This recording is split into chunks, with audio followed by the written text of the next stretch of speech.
Profesora, mi nombre es Ingrid Reyes. Primero que nada, quiero pedir las disculpas respectivas por mi presentación en la cual estoy, ya que estoy con un reposo riguroso porque fui operada de una trombosis, por lo cual me requiere estar en cama y no me puedo vestir, ¿ya? Espero las disculpas respectivas. Pido las disculpas respectivas. Bueno, profesora, voy a hablar en forma general respecto al mapa conceptual realizado en su asignatura Técnicas de la entrevista. Cuando hablamos de una entrevista psicológica, podemos decir que es un proceso de interacción comunicativa entre dos personas, lo que nos permite tener una exploración. Esta entrevista psicológica tiene entrevistas que pueden ser estructuradas, no estructuradas y semiestructuradas. Dentro de esta entrevista psicológica también podemos tener un campo psicológico donde se genera entre el entrevistador y el entrevistado. Este campo psicológico encontramos el encuadre, que es un marco que hace que se mantengan estables las variables como el tiempo, el marco teórico, perdón, el modelo teórico, el espacio físico y los honorarios. Y esto va a determinar, va a determinar la relación que haya entre el entrevistado y el entrevistador. Luego está el rapport, que es una confianza que debe tener el psicólogo en una entrevista para que el paciente pueda entregar toda la información que se necesita. El psicólogo debe tener el conocimiento de la comunicación y saber sobre la lectura no verbal para generar una atmósfera de confianza. Luego tenemos la transferencia, que son los sentimientos y los afectos del paciente que puede tener con la madre y el padre, y estos son transferidos al psicólogo. Cuando hablamos de una contratransferencia, es la respuesta del psicólogo cuando ésta ve esta relación entre él y el paciente. Luego hablamos del significado, son los conceptos que están muy bien definidos, y ahí es saber lo que se está diciendo y lo que no se está diciendo en la entrevista. Bueno, tenemos la fase de la entrevista que consta del inicio, donde ahí hay un conocimiento mutuo, es donde el entrevistador y el entrevistado tienen el momento de contacto, donde se observan mutuamente ambos.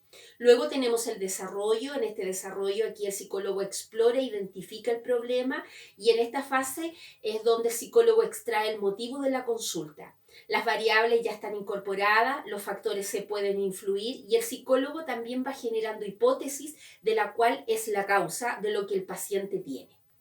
Bueno, para esta fase también es importante la exploración del problema, en donde en esta fase podemos tener las habilidades de comunicación y para poder tener un buen término de la entrevista. Y esto es importante tener la escucha activa, la observación, las preguntas, los silencios y otras técnicas. Bueno, cuando hablamos de las entrevistas forense, hablamos de que los aspectos son la evaluación que se desarrolla para ser entregada ante un juez. Tiene que ser escéptica esta entrevista forense. También tiene estrategias, algunas de ellas como es conocer los antecedentes del caso con anterioridad, utilizar una entrevista semiestructurada y considerar la biografía del entrevistado. Dentro de la entrevista cognitivo-conductual, algunos aspectos son los aspectos del pensamiento, las ideas que tenga el sujeto, la conducta que presenta el entrevistado frente a la situación, y como estrategia podemos decir conocer la historia del entrevistado, considerar las variables biológicas, identificar la conducta del problema. También tenemos la entrevista psicodinámica. Esta tiene estrategia como es conocer acerca de la infancia del entrevistado, observar el síntoma, identificar la fijación entre las etapas psicosexuales. Como aspecto de esta psicodinámica podemos decir que los síntomas, como la manifestación de la conducta y la instancia del yo, y la relación que se produce entre el superyo y el ello. Dentro de la entrevista laboral y vocacional, estas dos entrevistas permiten direccionar el quehacer particular de un sujeto de una forma coherente. En esta línea es posible apreciar que el psicólogo debe tener conocimiento y la psicología del desarrollo y perfiles del área que se pueden desarrollar en el sujeto en un puesto de trabajo. Bueno, profesora, son 5 minutos. Trate de hacer algo general respecto a este resumen del video. Muchas gracias y mil disculpas por la presentación en la cual estoy. Gracias, buenas noches.